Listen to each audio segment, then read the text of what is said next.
everyone. Thanks for joining us for a special episode of And So It Flows. We're doing our 2025 Radiant All-Stars Roundtable discussion.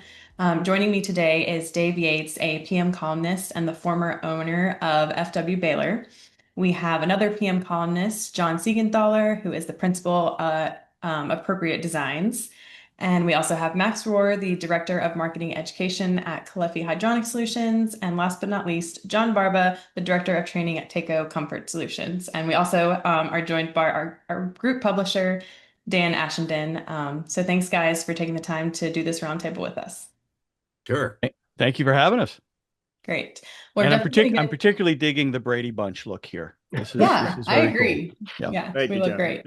You're waiting for us to say goodnight, John. Good night, Mary Ellen. Good night. Sorry. 70s flashback. I'll be quiet now. Okay. We will get into the technical stuff, but I think to get everybody warmed up, I'll ask you a fun question. Everybody could speak to what's your favorite hydronic job that you've worked on, and or describe to me the minute that you fell in love with Radiant Hydronics and you were hooked. Oh, let me kick off with this. The moment I fell in love with hydronics was my first week working for FW Baylor as an apprentice. There was this downtown establishment called the King George Hotel. And it was my very first, I wouldn't say steam boiler installation, more like my first assistance with installing a steam boiler. And just absolutely fell in love with the idea of hydronics. The defining moment, I guess, was when we went to blow down the steam boiler, and I was told to take the clean out plug off of the sewer connection so that we could, put the hose down there. And when I did, there were about 5,000 cockroaches right behind the clean out plug that I then doused with this scalding hot water from the blowdown process. And they just kind of looked back at me like, okay, what's next? Yeah, that was my introduction to hydronics. Wow. Well, mine had nothing to do with roaches of any kind. But I fell in love with hydronics in my father's shop. My dad had a plumbing and heating company outside of Boston, and when I was like, I was you might not believe this, I was an annoying little kid. And I was my job to get me out of my mother's hair and out of everybody's hair was to put stuff away. When the trucks would come and deliver stuff, I had to put stuff away. So putting away, PVC pipe and PVC fittings, which, when you're 12 is really boring. But when, hydronics components came in, all of a sudden they were in different boxes. They looked different. And I, would open them up and see what was in there. I get yelled at for that, but it was just kind of it was a different world. And I kind of felt that even from that early point on, I was steered more towards hydronics than plumbing. Still did an awful lot of plumbing, but hydronics always fascinated me, whereas plumbing sometimes confounded me. So Makes sense. I'll go next. I'll say the day that I realized hydronics was a good fit was the day that I graduated from college, because I was going to go into hospital administration, and the guidance counselors at school had told me that like you have to go to college to make like anything interesting out of a career. And I graduated and was just like, I don't like this at all. I don't want to do this. And it was just kind of that like moment that I think it came flooding back, like, oh, I actually have really loved this the whole time, not just because my dad did it or whatever. Like, this is something that I'm interested in, and I think there's big opportunity here. I think it's a lot of fun. It's a cool niche in the world. It's a trade that will be around forever. So I think it was that, just like holding the diploma, like, what do I do now? They're like, oh, okay, I don't want to do that, but I do know what I want to do now. That was the day. That's cool. I'll do the cleanup on the question, Natalie. It was 1978. I got out of college. I was an aeronautical engineering major. Really knew nothing about hydronics, but I had a job working with solar thermal systems at Revere Copper and Brass, circulators, pipes, collectors, controls. So it was hydronics, but under the name of solar thermal, and fascinated by how much heat you can move through a very small pipe. I really think back on it. I've done many graphics over the years in training comparing a very small pipe to a much larger duct. And that just amazed me, how you can move that much energy through such a small conduit. and it still amazes me, and I still enjoy it. So Yeah. That remains awesome. one of my favorite slides from your classes too. Mm. it's a big deal. It's what nature gave us to work with, right, Dave? Right. Air versus water. Mhm. Just I'll be honest. I agree. think we've all stolen that slide from you too, in one form or another. Spread it around. Well, Callahan used to say, if you steal from one person, it's plagiarism. If you steal from a bunch of people, it's research. And That's you know, right. I'll cop to being the biggest researcher out there. That's No great. problem.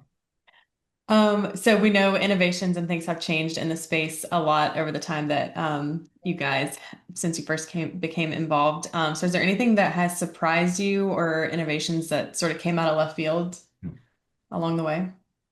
Pumping away. Mm. We did a lot of hydronic work, particularly in multi-story row homes, and we were constantly going back every year to bleed air from the radiators. Mhm. And when I read Dan Holohan's book about pumping away and we changed our installation methods, it was the last time we ever had to bleed air. Wow. I'll second that. I always find it interesting. You know, people, if you look on Facebook groups and stuff, guy posts a picture of his work, and the first thing people jump on is pump away, pump away, pump away. That can't work that way. Mhm. And I think a lot of people bought Dan's book, but not as many people read it all the way through. You know, because we've got a lot of systems out there, as you guys know, that work, that have had the circulator on the return for generations and work just fine. You know, those situations that you're describing, you know, the radiator jobs, yeah, that's like a recipe for air. But a fin tube baseboard with low head, yeah, those pumps on the return work just fine. So it's one of those things where you gotta, you know, the thing that surprised me is, you know, we're maybe it's a social media age we live in, but there's some knee-jerk reactions, and it's always, you know, let's take a step back and think about what we're doing here. If a system works fine with the pump on the return, then it works fine with the pump on the return. If I was building something new, pump away all the time, you're not going to have any issues. But it's always been an interesting take, you know, when I see those things on Facebook, you know, it's like, okay, wait a minute, what are we talking about here? Mhm. Interesting. So my Yeah, innovation is second thing would Facebook. be- Oh, I'm sorry. Go ahead, John. No, my innovation is Facebook. It's endless entertainment. No, that's a good point, though. I think that the amount of interesting things that you can see day to day across the hydronics industry, and then we follow some of our colleagues in Europe, and just to see how they would do that differently, and the different heat sources they use, and the different way that like everything is related. But oh, that's like I would never thought of doing it that way. That's so much smaller world now to be able to see on Facebook or Instagram, like, oh, all right. That's why they use so many of those in the UK, and that's why it makes sense, and that's what they're working with, and those are the site conditions or the norms that they're dealing with, and how they're adapting to systems that they've used, just like open systems in the UK for so long, and that water's pretty nasty. So how do we adapt to that instead of tearing down the building in Scotland that was built in the 1400s or something like that? We don't all have the same conditions to work with. So I think that's a very cool thing that we have the luxury of now. Mhm. Yeah, And a couple technology. innovations that stick in my mind, going back quite a few years. Injection mixing in radiant systems. Prior to that, which I'll credit as a North American development, basically it was taking a concept that Bellinghausen actually wrote about in the 1960s and bringing in modern electronics so the pumps could be variable speed. Prior to that, everything with mixing was done with valves. And you tend to get into a mindset if you're going to do mixing. Of course, radiant was a up and developing market at that point. So there's a lot of mixing going on. This was kind of prior to condensing boiler technology. And injection mixing was quite different. And the other one was hydraulic separators. When I first saw a hydraulic separator, I said, what is this thing? What does it do? It looks like a little tank. Really, prior to that, our industry in North America was using primary, secondary piping, and that's fine. That's a form of hydraulic separation. But seeing that component and seeing how it enables a much bigger concept than just primary, secondary piping. So those are two technical innovations that I think kind of stand out. Mhm. Yeah, micro bubble, air elimination, and easy. That's another one. Yeah, for Mhm. sure. Mhm. Great. So on the flip side of that, are there any methods or technologies that you miss from the good old days? Soldering. I miss being on the bottom side of bringing a very large cast iron boiler down a short flight of steep stairs. I really Really? miss that. That was like the most fun I had as a teenager. Well, Dave or John, I'm going to jump in here and say I appreciate your efforts in bringing that boiler down because I miss the simplicity of oil-fired cast iron boilers. Well, yeah, that's a really interesting point, John. I mean, those things were pretty indestructible. You didn't have to worry much about Right. anything. You know, Yeah. even if it would condense a little bit when it was starting up, but that was about it. And, last forever with just with basic maintenance. Now, It- modern boilers, and now we talk about heat pumps later on. They were maintaining those as a way of life. It's a yeah. it's a commitment just on the below the rung of marriage, I think. Mhm. Yeah, good point. I've done it twice, I know. So So shifting into a little bit of our main topic today, how do you all see the role of hydronics shifting or evolving in our world that is rapidly electrifying or trying to electrify? How are things changing there?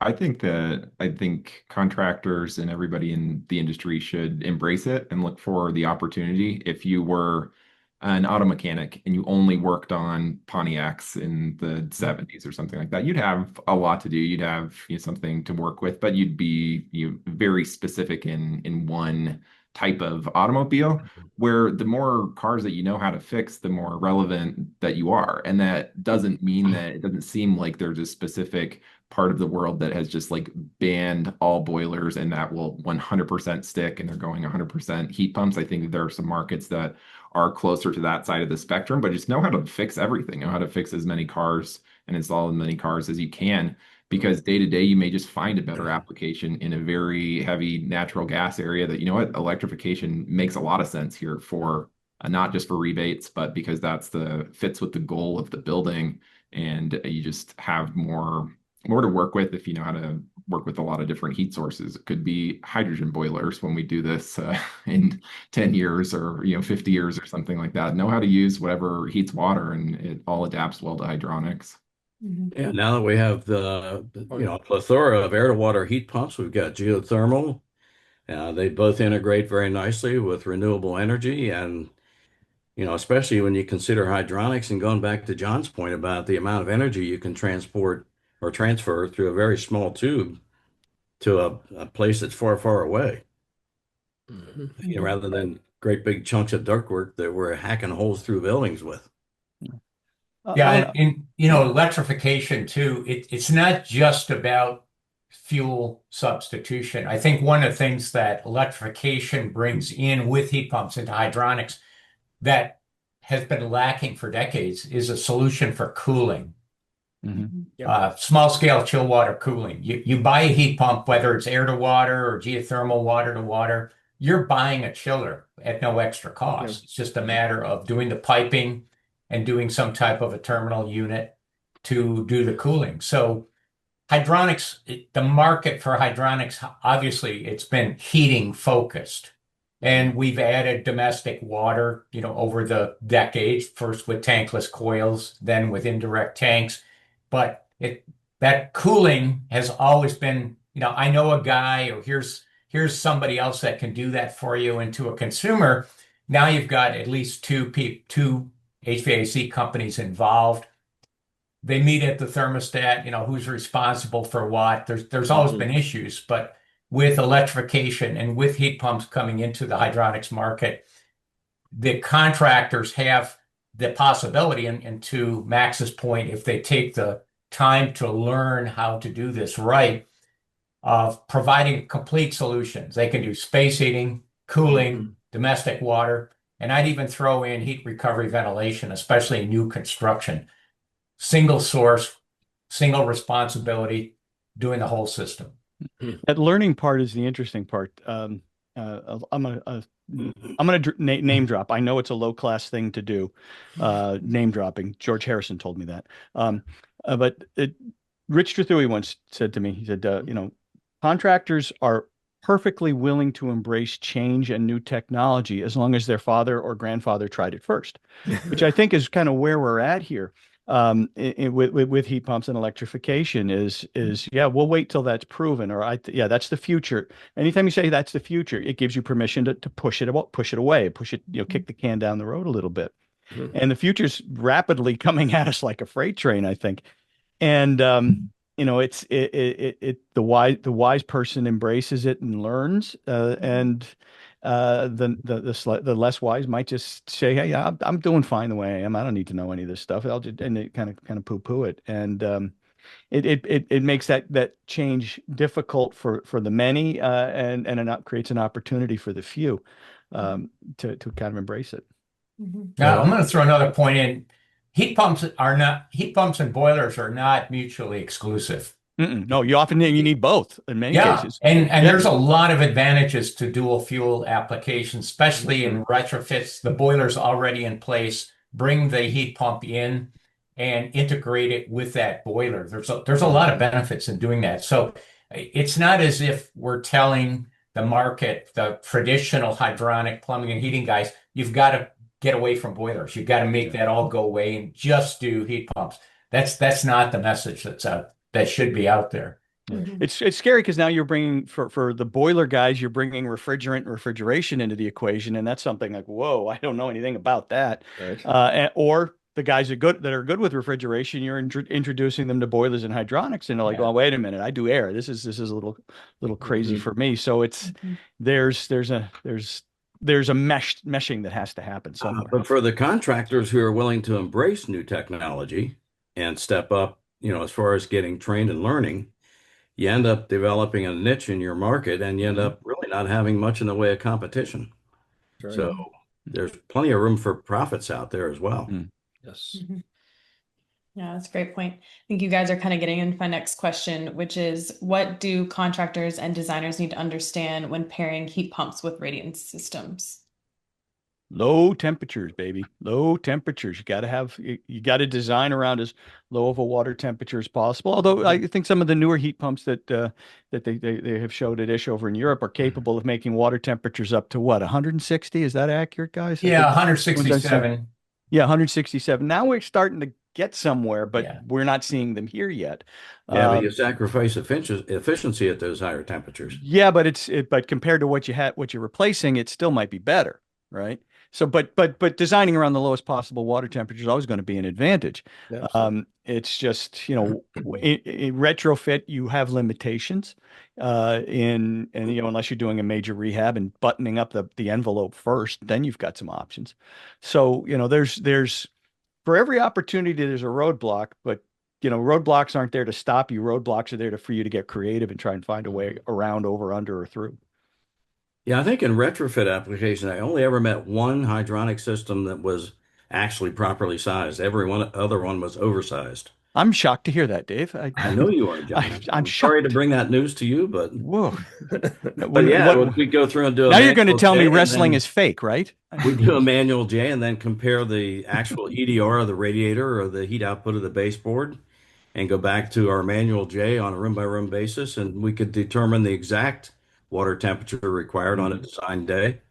And oftentimes it was below 140 degrees. Yep. And that's a good point too, that walk around the building, figure out what heat emitters are actually in there, because you probably don't need that, like you're saying, 180 degrees to keep all the rooms in that building warm. And there is big opportunity, even if you stayed with a gas fired appliance, to just lower the temperature. That if you were going to change out a cast iron boiler, we may see the heat pumps as limited by not going up to 180 degrees. but we don't need that temperature either. That whatever we're doing is kind of like a Robert Bean exergy thing. Like, do we need 180 degrees? Do we still need that? Could we get away with 140, 120 without changing everything? Or you may be best served to change the heat emitters if it's possible. That might be the best path forward. Is to could we put a bigger radiator in this room? Could we do something different that's low temperature friendly? You're going to kind of future proof that house to use a lower temperature whatever may be the case the next time you're changing the equipment in the mechanical room. So I think that without walking through the site to figure out if there's a couch in front of an undersized radiator that's full of dog hair or something like that, you can't change something to the greatest equipment in the mechanical room and fix everything. So Yeah. take that site walk and figure out what the best money spent would be for the customer to get to a lower temperature situation. Yeah, that 180 has been a number that seems to have some reverence in this industry, and it really doesn't deserve it. Mhm. Outdoor reset control, we've done modeling with heat pumps, and one school of thought is we have to get heat pumps that can do 180 degrees, and there are heat pumps that can do that, but to the point, they're not very efficient. If you look at outdoor reset control, you'll find that heat pumps, even limited to 130-degree water in a cold climate, can sometimes do upwards of 90% of the seasonal space heating. And an existing boiler, or it could be a new boiler, or some other heat source covers the balance of it. The refrigerant regulations are they're burdensome to the industry. If you're building heat pumps, you've committed months of engineering time to make a transition out of R410A over to either R32 or 454B. We're not going to go back on 410A, but I'll go out on a limb and say within 5 years, you're going to see R290, which is propane as a refrigerant. That seems to be a dominant trend in the European and the Asian markets right now. The companies that do sell R32, even 410A systems over here in other markets many of them are selling R290. It's just a matter of getting if you will, the paperwork in order over here. So we don't want to always look at an existing system that might have baseboard in it, say, no, we can't do a heat pump there.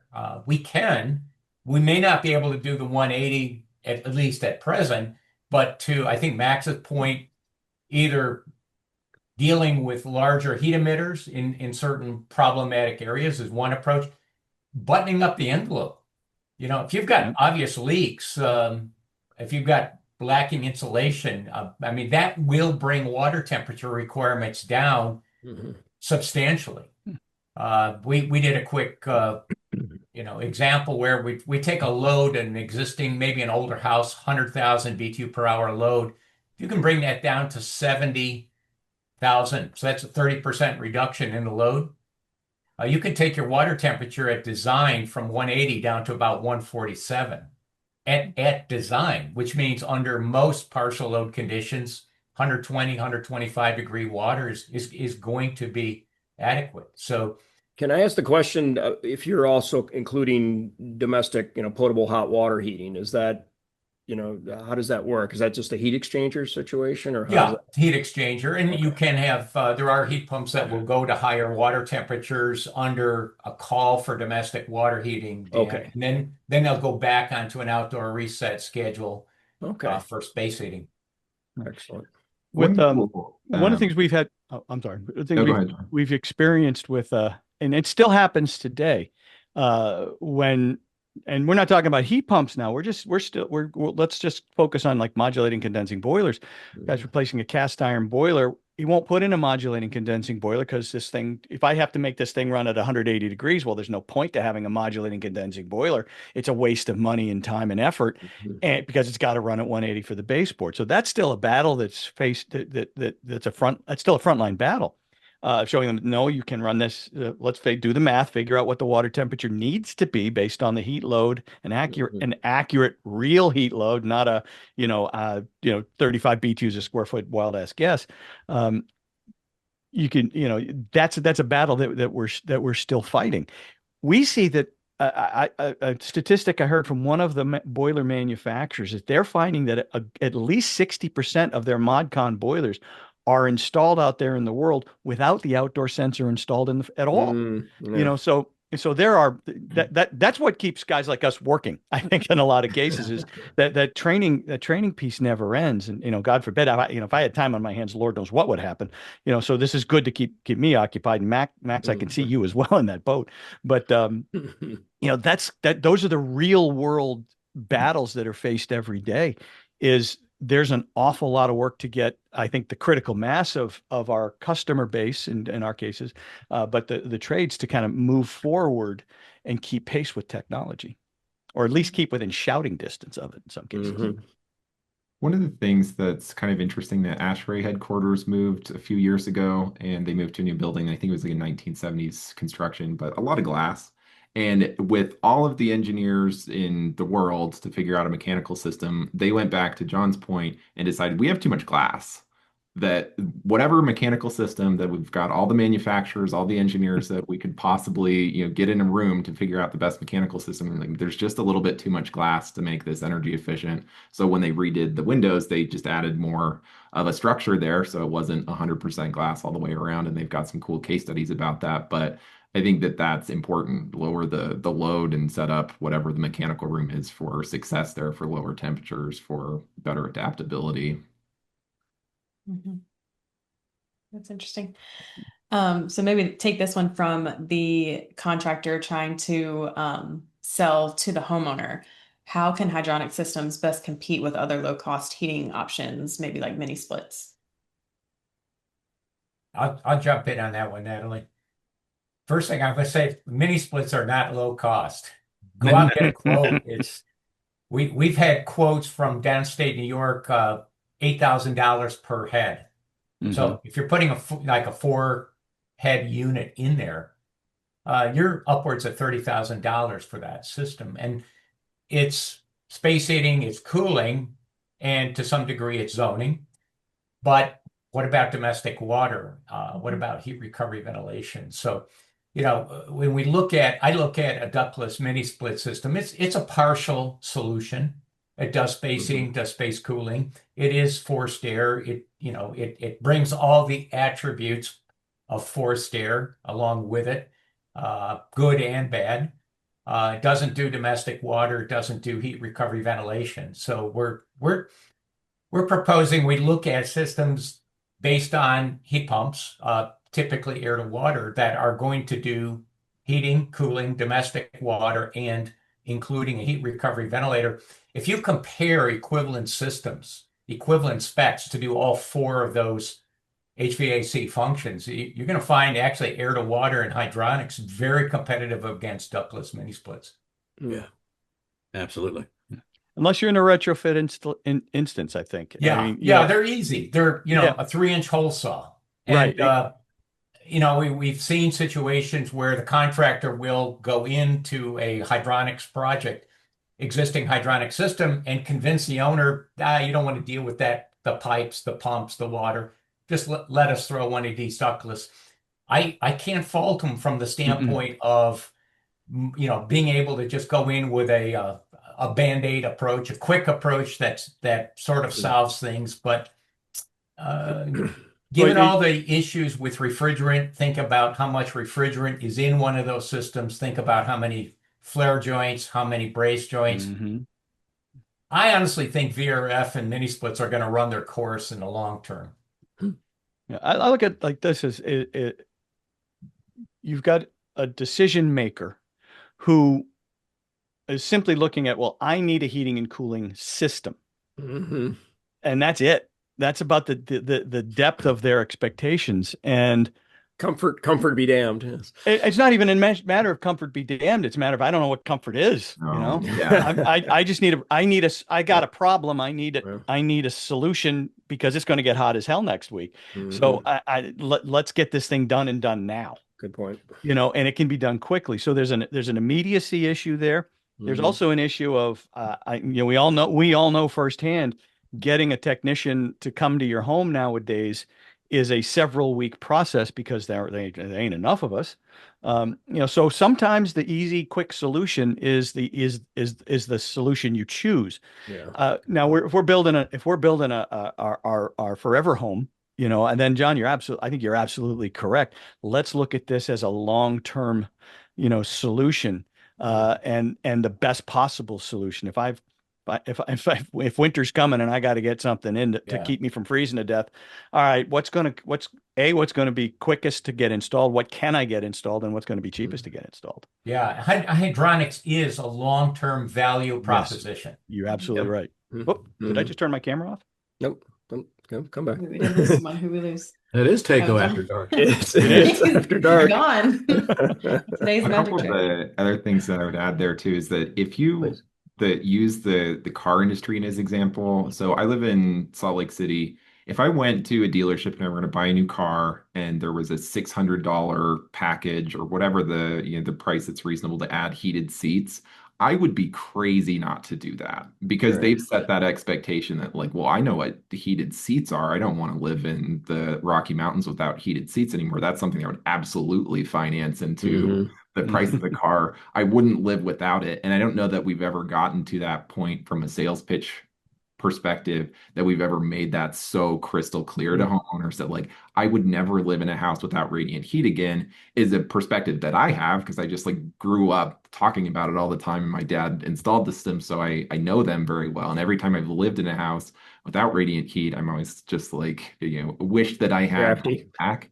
But most people don't know that. And I think Mhm. that that's kind of a marketing tactic that the HVAC people spend a lot of time doing sales classes. I don't know that we do nearly enough of that in the hydronics industry, and the car industry has sold heated seats just as something that is like it shouldn't even be an option because everybody's going to go for it. It's just and it's reached a point where try to find a car without them now. It's like, Yeah. well, you can't.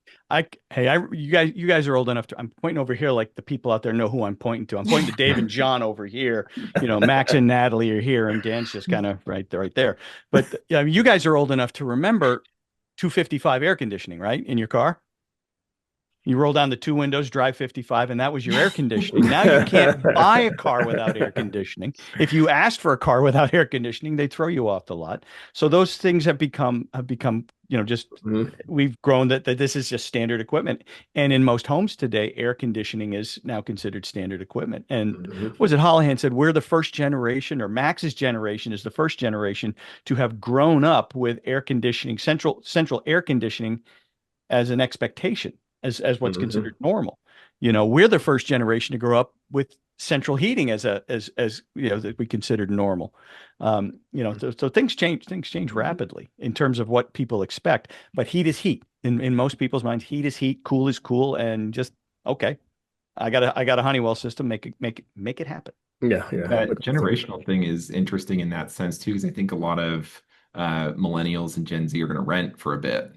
It depends on the housing market that you're in. So at that point, they're not making the call either way for what their heating system is. But the landlords and the building owners realize that, hey, we've got a lot at stake. There's a lot of liability just from an energy waste standpoint. We should look at a more energy efficient heating system. And if there are rebates, cash in on those things because there's not a lot of skin in the game if you're renting and you have a very old heating system that's inefficient and you leave the windows open all year round, like I would see when I lived in Chicago all the time, because you're not paying that bill directly. That's going to be just kind of spread across the rest of the building. So if you're a building owner, I think that makes a ton of sense for hydronics. That's where a lot more BTUs are going to be used for your 50 unit condo building and modernize to save yourself the exposure if energy prices go up, whatever your energy is. Yeah, I think Max is getting to this next point, which is how do you guys see hydronics fitting into the push for net zero buildings and homes and the idea of passive homes? I see them as a perfect fit. You've got energy efficiency, integration with renewable energy systems, and enhanced comfort. It's a triple play. Yeah, it's hard to. I mean, if you're building a net zero home, something that's going to run off electricity. Again, your air to water heat pump is that one, as John said, that one appliance that'll do your heating, your cooling, and make your domestic hot water. So you do get a simplicity play plus an overall efficiency play. And you've got these panels up on the roof that are making your electricity for you. So Glorioski, Captain Obvious, that's a good solution.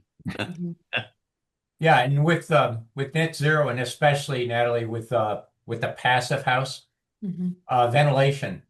I would encourage those that are going to take an air to water heat pump, for example, and they're going to do heating, cooling, domestic water. I would tell them, learn heat recovery ventilation and how to integrate that heat recovery ventilation with your existing hydronic based system. And it is going to involve some ducting to do that. But again, single source, complete solution. And I think that is how hydronics can be marketed towards net zero. And to some extent to the passive house market. It's interesting. Somebody sent me plans a couple weeks ago. They're building a passive house. It's 13,000 square feet. Oh my Lord. And I get a chuckle like, what's the goal here? Yeah, You're right. Yeah, net zero, the perfect net zero passive house. Yeah. A tent is a tent. Yeah. Right. Yeah. Under And they'll 3,000. probably get the passive certification for the house, if they do enough stuff in there. But I guess to me, passive house is like minimal footprint, minimal carbon footprint on that you can possibly do. Maybe you could do it with 12,000 square feet instead of 13,000. A lot of folks mix up luxury home with high performance home or net zero home. I can remember a guy saying when Takeo had its little fling with it with System M heat pump. One wholesaler said, "Well, our customers want to run heating and cooling at the same time. They've got these mini commercial kitchens in these homes that are going to get really hot. So when they're entertaining, they want to run cooling while the rest of the house is heating. Can this unit do that?" And I said, "Well, no." Why would you want to do that? It says, "Well, then it's not a high-end product." It says, "No, it's an efficient product. What you're saying is not energy efficient. What you're saying is opulent lifestyle, and I want what I want. That's not what this product's for." So a fun one I want to ask you guys is, what are some mistakes that you're seeing newer contractors making with radiant hydronics and boiler systems? And we can kind of go on the designer end as well. Driving to the bottom to the cheap with staple up, high temperature, and no outdoor reset. That sounds like a country song, Dave. And you get your to the dog bottom back. with the cheap. I like it. Exactly. I can't argue with that. That and oversizing, whether it's boilers or whatever heat emitters you have, circulators especially, even a little circulator is usually bigger than it needs to be.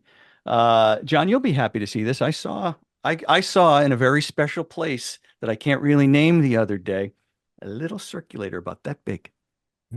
I can't divulge any more than that, but I knew that would make you happy. Absolutely. But oversizing is just the bane of our existence, because the penalty for oversizing isn't immediate, right? When you oversize everything, you spark it up and say, "Okay, nobody's freezing to death and blaming me. I'm out of here. I'm on to the next job." It isn't for 2 or 3 years until the oversizing problems really start to become a problem. So at that point, you blame the equipment. You say, "Yeah, these boilers, we're having spark ignition modules fail left and right now. It's by 3 years, right after the warranty's over." Isn't it a shame the crap they make these days? And and nobody really recognizes that it is a self-inflicted wound. Well, you're right. Aren't most contractors afraid, though, that they don't want to undersize, and so that's why they default to the. Those of us, Dave, you were a contractor. I was a contractor. Your dad was a contractor, Max. The thing that you're deathly afraid of, that keeps you up at night, is people freezing to death and calling you up and saying, "This is your fault. Get out here." Right? Nobody ever calls you up and say, "Hey, you promised me a 20-degree Delta T. It's only 7. Get your ass out here and fix it now." You never get that. Or this boiler short cycling, this is your fault. You don't get that. You only get yelled at and have a problem when someone is cold. The urge to oversize is stronger than the desire to procreate. Wow. And the downside is much less. Well, David, it's hard to follow that comment, but I'm going to Yeah, I try. was gonna say. You should have saved that That's for a the end. mic drop moment right there, Dave. Yeah. Yeah, And I didn't think you could go cheap, better than cheap. he was very You eloquent did. how he put that. But He did. I'm going to say one of the big mistakes is just basic heat transfer and lack of understanding. And I'll cite a couple examples. One of them is plateless staple up. Taking PEX tubing and stapling it to the bottom of a floor, or even worse, stapling it to the side of the floor joist, Yes. and thinking that somehow this radiant tubing, and I'm trying to quash that term, radiant tubing. It's plastic pipe. Yeah. There's nothing magical about it. Right.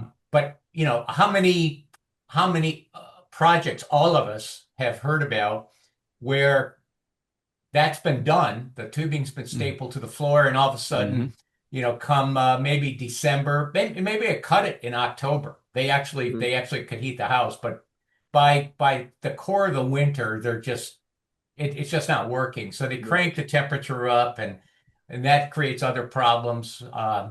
So plateless staple up is a terrible idea. I've only seen it in the North American market. Yep. And what I tell people, if you do this in Germany, you're either put in jail or you're executed. So And then to make that even worse, you have the insulation contractor come along and pack the insulation tight up against the floor. yeah. Yeah, been there, seen that. In Yeah, fact, you mentioned that, John. That actually was one of our best profit centers, was going out and correcting jobs like that. Yeah, and another one that's come up, and actually doing some writing about it, is a project where a contractor took an air-to-water heat pump, and instead of using a buffer tank, they used an indirect water heater, and they connected the heat pump to the coil in the indirect water heater, with the idea that now we're going to minimize the amount of antifreeze between the heat pump and the balance of the system. Conceptually, it's okay. The problem was the internal coil, and that indirect was never designed to transfer the rate of heat output at the low water temperatures that the heat pump is producing. So you've created this choke point for heat transfer.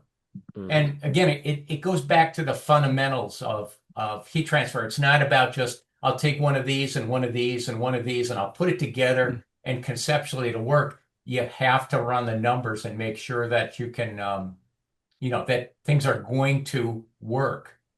So that's coming up in a future PM column. I'll second that, John. I think a lot of the some of the problems we see is just a blind faith in magic. Yeah. Radiant tubing. Yeah, radiant tubing. You try. How many times have you heard people say it, John? It's just, oh yeah, just throw some radiant there. That'll do it. That'll heat that space. How do you know? Unless you A, do the load, and B, install it properly, and C, it's this belief in magic is like, like circulators, press the button, it'll size itself. No, it doesn't work that way. Yeah, and when we talk about, heat pumps combined with radiant, that's a good idea. What do you mean by radiant? Do you mean 12 inches on center in a well-insulated slab floor with nothing over the top? Or do you mean half-inch PEX tubing stapled to the side of floor joist with bubble foil stapled up underneath it? I mean, you could argue, they're both radiant systems. You forgot prayer. You forgot prayer. Prayer is a big part of that. Yes. Yeah. So it's, define what you mean by radiant heating. Yeah. In magic, we say people just, if you don't know, I always tell people, know what you're holding in your hand and why you're installing it in this job. And what is its function? What is it supposed to do? What are you expecting it to do? We find I'll be very brief and then I'll get off my high horses. People, I think one of the worst things we ever did on the pump side of the business was to A, coin the term smart pump. All right. And B, give people 3-speed pumps. Those are the two stupidest things I think that we've ever done is smart pump says, oh, well, the pump's smart. I don't have to be. No, they're not smart. They're obedient. They'll do what you tell them to do. 3-speed circulators. I mean, what altogether now, everybody's seen 3-speed circulators installed out there in the wild. 99 times out of 99.5, what are they set to?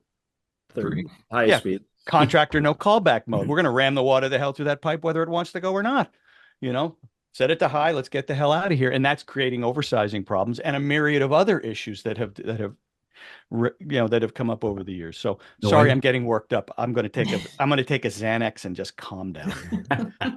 Yeah, I think Dave, if you're doing any sort of retrofit to either get to know an energy auditor or have somebody on your team take an energy auditing class and figure out the as-built are never the same as what's in the building. So if you did an energy audit and you found out, oh, no one actually ever put insulation in this attic, they were supposed to, they didn't. Maybe that's why these, our bills are high. That completely changes the scope. Again, there's nothing in the mechanical room we could do to fix that. If the insulation has settled, whatever the case is, that like know what the load is in reality. Sometimes the plans will be very far away from what you think you're dealing with, even in that sense. Even if you did all the calculations and sized the boiler properly for what the building should have been, you're gonna miss there. Mhm. Yeah, I got myself in trouble right away in that first energy audit class I went to.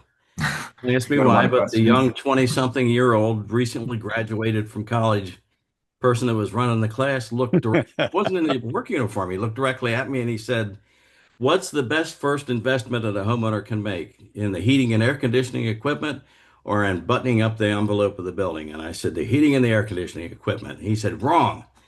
And he was going to go on, and I said, "Hang on. You can't go." I said, "If you're talking about single speed equipment that just is either on or it's off, you're correct. If you're talking about variable speed equipment, ECM technology, and outdoor reset, then the first best investment is in the equipment. And then you can button up the envelope, and the equipment will react to the envelope and lower the energy usage as you improve the envelope." Oh, he must have just loved you. He hated me. Yeah, it says, go away, kid. You bother me. Yeah. I thought, why in the world did he look at me and ask me that question? Wrong. I've learned a long time. Don't ask Dave Yates a question if you're not prepared for the answer. You can blame John Siegenthaler for that. There you go. It all does come back to you, John, doesn't it? Very first RPA All show I right. ever went to, John was teaching a class. It was my very first class. I walked into that class thinking that I knew it all when it came to hydronics, and within 5 minutes, I thought, "Damn, I don't know a thing." So it was either sit tight, strap on your seatbelt, and learn everything you could, or walk away and continue to be ignorant.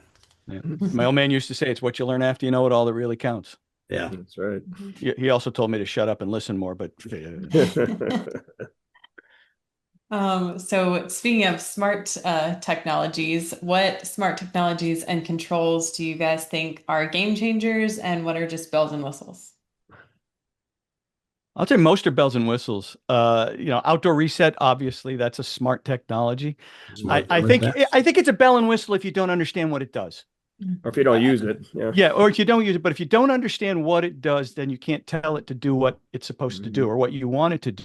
Then it's a bell and whistle. If you understand it and can apply it and use it to your advantage, then yeah, it can be a game changer. Again, variable speed circulators, smart pumps, not smart, they're dumb. They do what you tell them to do. If you tell them to do the right thing, you're going to have a very, very effective component in your system.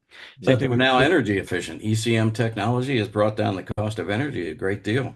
To John, the point where we're not going to have a choice in a few years, right? right. But as John likes to say, water to wire efficiency. Yep. It's still only about 50% or 56, something like that with ECM technology. It's not for the small little wet rotor pumps. It's not that huge, but if anybody said, well, what's the water to wire efficiency of like a 007 or a 1558, you wouldn't want to answer that, because it's so low. Yeah. Smart thermostats. And the one thing that I'm really looking forward to right now, and this might sound nuts, but the new IQ or intelligent devices that are coming out that adapt to the individual's, usage patterns. And, and trim energy usage in that way. When it comes to bells and whistles, voice control, it's nice to have, but that's a bell and whistle. Aesthetics as far as designs, how the thermostat looks, those types of things. It still does the same job. And, the remote access that we have, which is great for monitoring equipment, but that's a definite bell and whistle. Yeah. I think, you start getting things like geofencing. I mean, someone explained that to me, and I'm not sure I fully understand it, but like for a domestic hot water recirc pump that's supposed to run intermittently, it can be off until it senses that you're in the neighborhood. Then it'll turn on. Stuff like that's kind of interesting, I think. Yeah. When you walk in the bathroom, it turns it on. Yeah. I mean, I don't know. We all kind of grew up in the manual age and seem to survive and come out relatively unscathed. So again, there's a fine line between really cool and useful. Well, I grew up in the age where if you wanted to change the TV channel, you had to get up and go to the TV and do it. Yeah, and you only had three to choose from. Right. And we I had a party remember line for a telephone. oh God, I remember finding out the magic of UHF. You remember when Oh, they there you go. discovered UHF? Oh man, stuff I want to watch, cartoons and stuff. I think that both the game changer and bell and whistle answer is AI. I think it is both of those things at the same time. I think that there is a lot of marketing and hype for AI that's just really an energy intensive way to do dumb calculations on one side. And I live in Utah and it's an unbelievable amount of water that it requires to run those machines. And I think that that will get better. That's not something that's really within our scope here. But I think that best case scenario at a nationwide view, there are so many incredible things that you could do with AI to really share the load of electrons moving from region to region so much better. And I think that everything that we're talking about as far as like geofencing and occupancy and all those things, that program could run so much faster and so much better. So we're not heating things that benefit nobody. If you are going out of town and forgot to put your house into vacation mode, or you're on another continent, we don't need that recirc pump running or something like that. All those things are very possible and are probably pretty simple use cases for AI. And I think that there's big opportunity there. I think that the things that we've started with are more energy intensive than just having a button you push in your garage that you're going to be out of town. So we have to kind of find the middle there to incorporate those hydronic technologies, but very possible, very simple math for that type of machine, I think. I've got an AI question for everybody here is, do you think AI can do technical support? Yes. Probably. Has anybody had incredible luck with AI technical support for anything? I've had luck with asking AI basic questions Yeah. on a variety of topics, but it's based on what kind of documentation you give your have to AI feed it to enough. look for problems from. It's not going to be able to get every problem, but boy, some of the basic ones, like how I wire this up, that's the kind of thing that can take a little bit of a load off. So I'm just wondering if do you think our customer base or the people, and this is for the people who are actually watching this, if you knew you were talking to AI for technical support, would you be satisfied with the answers if they were correct, of course? I would say that if the person who's designing the answers, who's feeding, the algorithm, feeding the machine the answers, knows the right questions to ask. Because if the person who's supporting that, you could just upload all of our technical documents into AI and then just like let people have it, but they're not going to get the answers that they want. They're going to get something that is far too vague or too long-winded or something like that. But if I knew from our tech support team to frequently ask questions and say, if somebody calls in and they're looking to figure out what this spring does, why would you adjust this? And we have kind of fed it the question and the answer. I think that's where they make a little bit more sense. If it's just, mine through 5,000 pages of technical documents, those are the AI tech supports that I've always had bad luck with. I like to try them just out of curiosity. One of our smoke detectors wasn't working the other day and they had a chat bot, and it was such a waste of time to use the chat bot versus just like going through like a control F of the installation manual there. So if that's all that your AI is doing, you're just wasting people's time. But if your tech support team can say, you get this question all day, every day, here's how we could set that up with a really good answer. So if you ask the chat bot, how does this work? You're going to get a video, you're going to get the installation instructions, you're going to get like a wide range of things that fit different learning styles. That's what great tech support does, and that AI could help you with that, but you have to be good at tech support ahead of time. I don't think you can just like plug in tech support with AI from some AI provider. No, well, I just typed into Copilot here while you were talking. How do I wire up a Takeo 007 circulator? So the first thing it came up with, turn off the power. Good thing. Yes, very good thing. Then identify the terminals, connect the wires using, number 14 AWG wire, solid or stranded for hot, neutral, and ground. Connect black to L1, white to L2, green or bare to copper to ground. I mean, it's pretty generic. And then it goes to some okay, here's some helpful video tutorials. So 1, 2, 3, 4, 5, 6, 7 different videos, wiring it up with a control. So it's, if I couldn't figure it out, if I was if I was an electrician and couldn't figure this out, I'm thinking I need another job. But All right. So what about the homeowner that's, he thinks he wants a radiant system.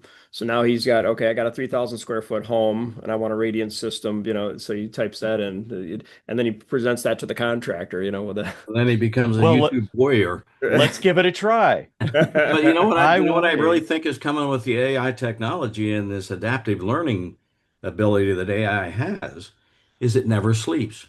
That's So right. instead of having a live person that's on from 8 till 4:30, if I'm a tech out in the field at 11:30 at night and I've got an issue and I go to AI and I can get a decent answer and For and my that content, maybe even a manufacturer. video to go with it, Yeah. I'm all for it. I think it's going to be a great benefit for us. I just typed that in. It says installing a radiant heating system in a 3,000 square foot home is a rewarding project that delivers quiet, efficient, and evenly distributed warmth. Here's how to approach it step by step. Oh, big company. So it's Wow. giving me 1, 2, 3, how many? Seven steps. Email that to us. So, Yeah, there you go. John, where does it say to put the staples when you staple the tubing to the bottom of the closet? It says right here, not through the pipe. Not through the Not pipe. through the pipe. One of the interesting Yeah, things I there think that AI is definitely got a place, but I think it's not going to be all inclusive. And I give an example. Yeah. We're actually doing some work with some people up in the state of Maine right now, and they're working with air-to-water heat pumps, thermal storage, and they're working with what I'll call wholesale electric rate structures. Imagine that every hour you get from the utility what the cost of electricity is over the next 48 hours into the future. And you want to optimize, how do you run the heat pump? When do you run it? Do you put it in thermal storage? Do you send it to the load? The criteria being you can never let the house get uncomfortable. Mm. That's where I think hydronics is ideal. And thermal storage, we hear a lot about energy storage today with renewables, and a lot of that is focused on electrical energy storage with utility scale batteries and so forth. And that's all good. But we don't want to overlook thermal storage. There's definitely things that thermal storage can do that would either be cost prohibitive to do with batteries or just not possible. Mm-hmm. And again, we're coming back to hydronics. We're coming back to water as the basis of the system.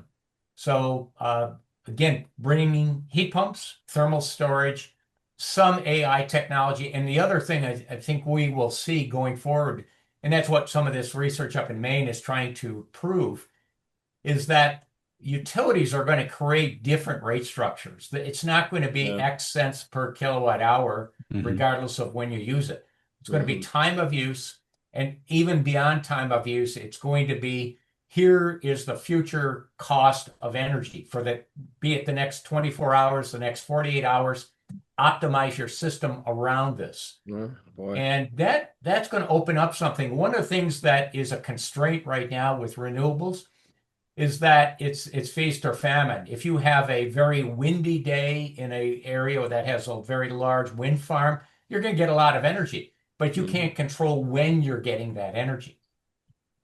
Same thing with solar. There's actually times in California right now where at the wholesale level, the price of electricity is actually negative at the wholesale level. Some utilities will pay another utility to take the energy off the grid for them because they don't want to, either they can't or they don't want to curtail production. Think about a wind turbine. You've got this massive turbine. You can't just flip a switch on and off, every 5 minutes. Right. So energy management and doing it through very new and contemporary rate structures. And I think it's an ideal opportunity for hydronics to leverage those new rate structures. Yeah, and I think that so I was sitting outside for lunch a couple days ago, and the clouds cleared and it started to get hot, and it was like fireflies at dusk. The air conditioners, everyone that I could hear from the back of my house just came on within a couple minutes.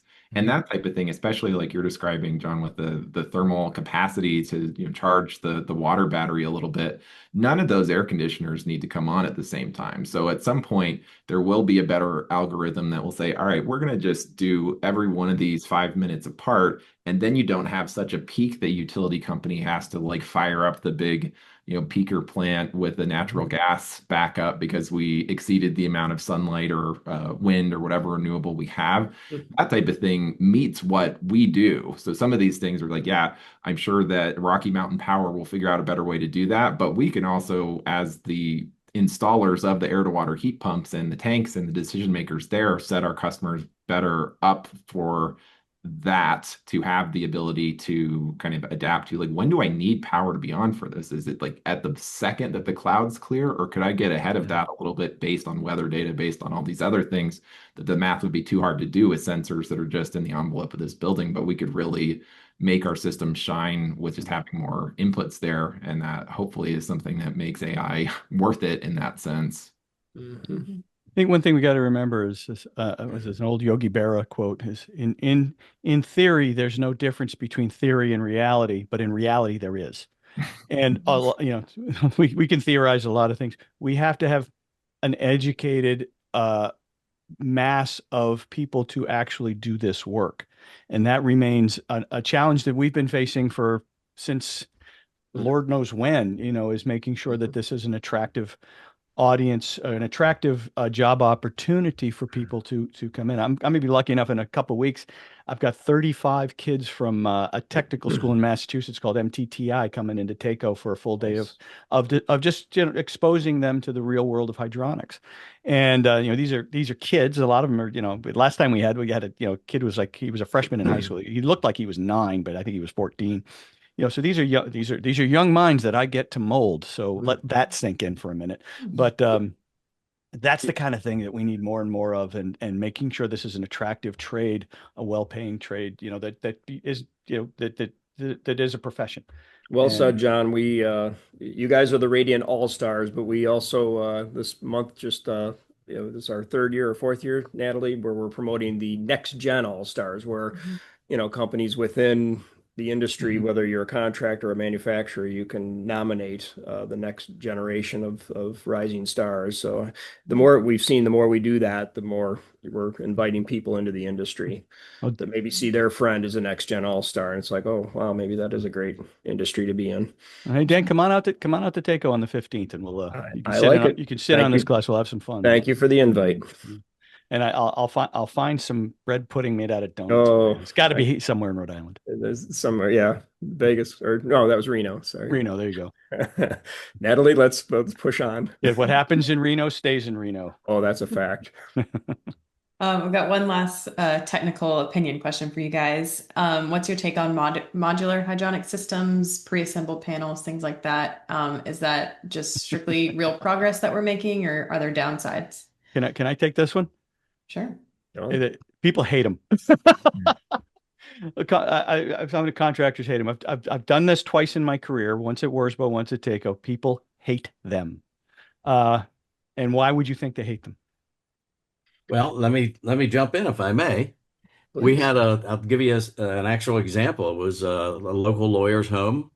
It was one of the panels that John just referred to, installed by a contractor who knew absolutely nothing about radiant, but thought he would do that and put radiant heat in.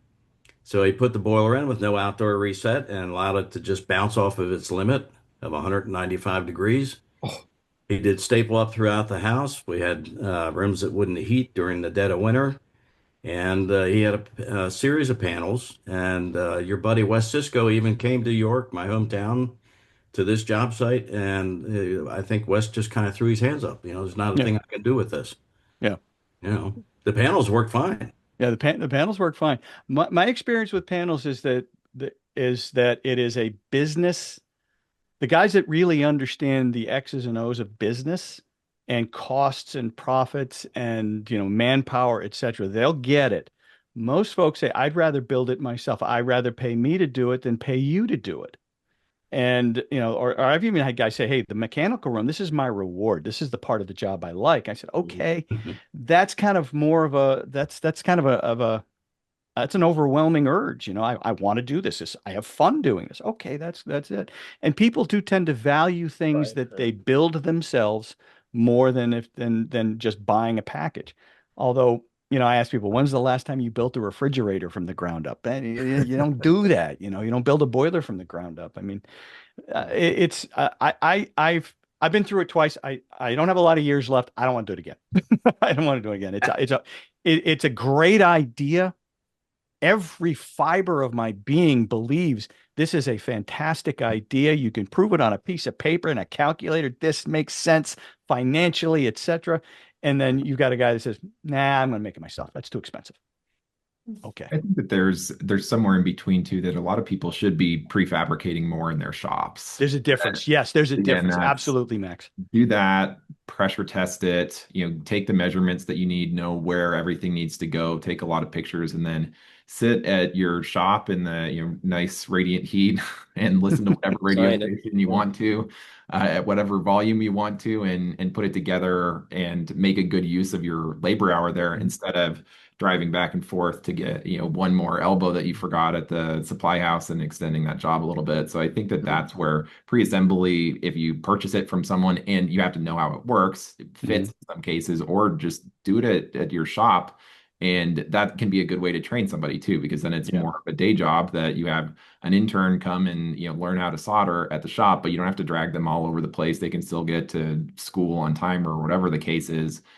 There's a mix there that I think people underutilize as far as just build it in your shop, build 80% of it in your shop first.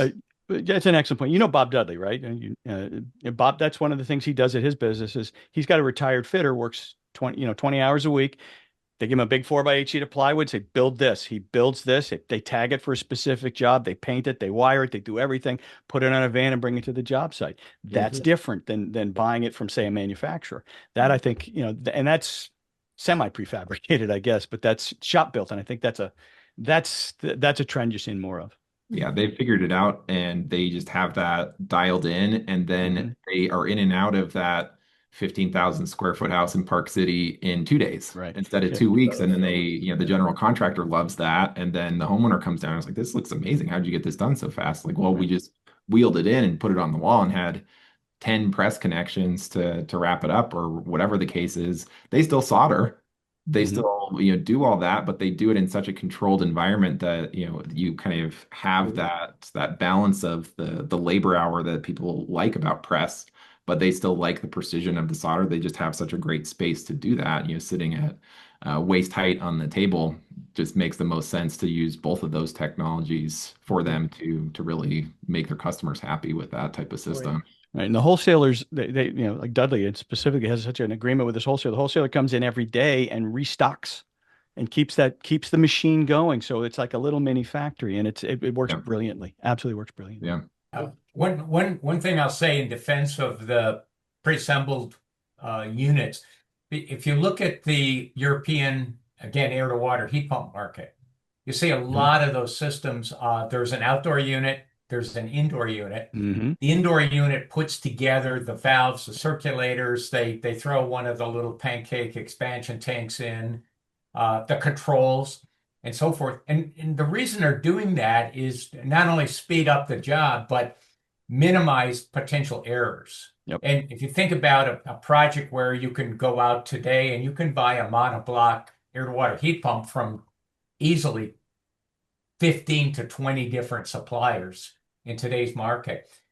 And if you're doing a fairly complicated system, you're going to do heating, cooling, domestic water. You're going to need some motorized valves. You're going to need controls. You're going to need circulators in there and so forth. There definitely are people that can put that together in the field and make it work. But that's a small subset of the overall market. And I think today, skilled labor, it's a problem. And there are manufacturers that are building indoor units for heat pumps with the idea that most of the labor is just putting the piping, running the piping to the outdoor unit, running the piping to the indirect, whatever, and doing press fitting. So they're trying to, in a sense, reduce the amount of thinking and design or potential for design errors by prefabbing this. Now that's one area. And I totally agree with the shop fabrication, doing that in the shop. And John, you made the point, we don't build refrigerators that way. And we don't build most things that way. Cars, airplanes, it's done in a very controlled, very conducive environment.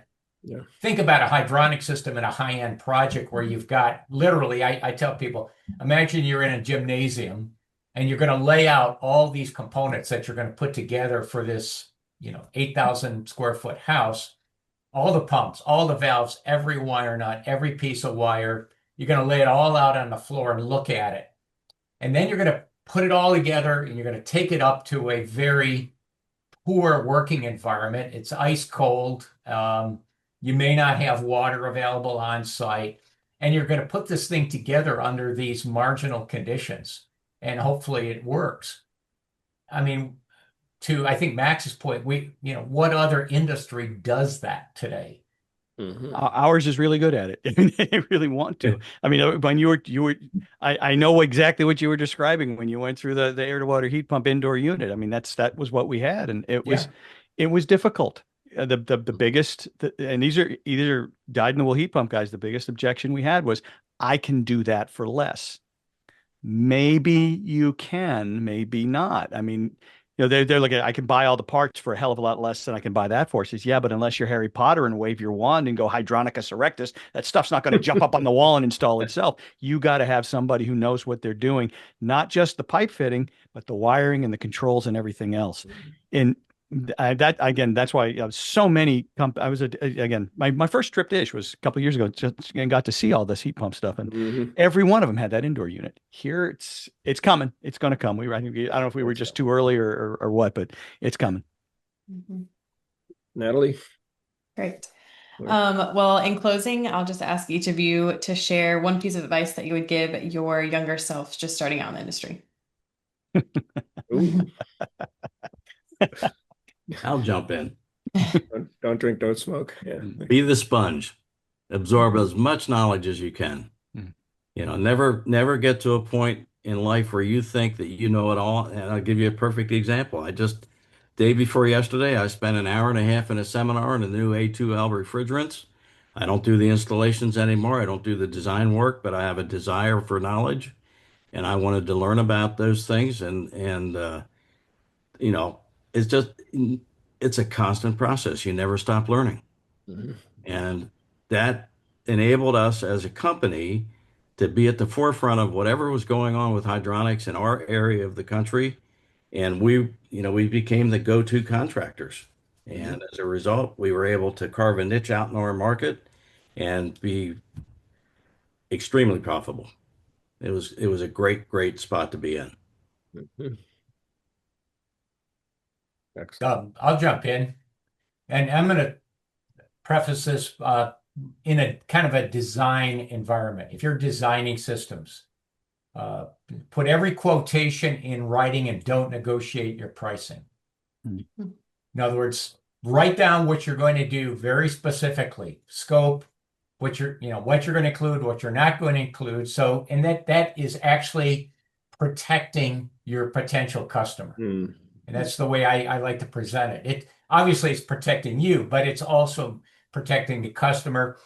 And the idea that, I've had people call over the years, can I buy an hour of your time? Can I buy an hour and a half of your time? And the answer is always no. You want to control the project from a design standpoint, and you're going to put together a quote. You're going to give it to them. Can you do it for a little less? Well, I'm not a car dealer. If you say, yeah, I could probably drop a couple $100 off this quote. Well, why did you have it there in the first place? Right. You just told them you're trying to rip me off for $200. You put together your pricing and you stick to it. And if you can't come to terms with your potential client, it is better to walk away. That is a very prominent sign that you're dealing with somebody that may create problems down the road. So anyway, that's my advice. John took mine. go to trade school, or at least look hard at trade school. I think that just, I was told you have to go to college to make, a useful spot in the world. I think that the price of education is going down. I loved going to college. There were things that I don't know what I would do if I just did trade school. I would look for some of those other opportunities that I think were good to just be out on your own and, live amongst other students and things like that. But the value of trade school, I think, is just going through the roof as far as how quickly you could be into the trade and the benefit you can make on the world. It makes so much sense, and it's not something that should be overlooked the same way it was when I was in high school. Mm-hmm. Yeah, to John's point, what I used to do when people would have a price objection, I'd say, okay, well, let's look and see what we can take out of this job. Yeah. Mm-hmm. That's the way to do it. Well, we could eliminate the boiler, but my heating system won't work. Well, yeah, that's the point. But if you want it to be $2,000 less, we got to get rid of something. Yeah. Yeah. I think for me, I would tell my younger self, listen and learn more. Don't think you know everything. Like kind of along what Dave said. Also know when to walk away and know when to run. And I'm gonna be very serious at this point. If you're going to work with family, learn to work with family, because you don't want to close doors that can't be reopened. And that's one of my regrets in life. So that, my late brother, I would say, we didn't get along, we didn't work together, but we're still brothers. Let's be family. I would, that's a big take back I would like to. Yeah, well said. Yep. It's great advice, guys. Well, thank you all again for making time to do this. We had a long conversation, but I think it's well worth it. So I learned a lot, and I know our listeners will too. So we appreciate your time so much. Thanks, All stars. Good to see all of you guys too. I wish we could. It's good to see you in Brady Bunch form, but it's good to see you in person too. So. And the last thing I would add, as far as that, is get mentors. When I look at this screen, I see 5 other mentors to me. Mm-hmm. Same here.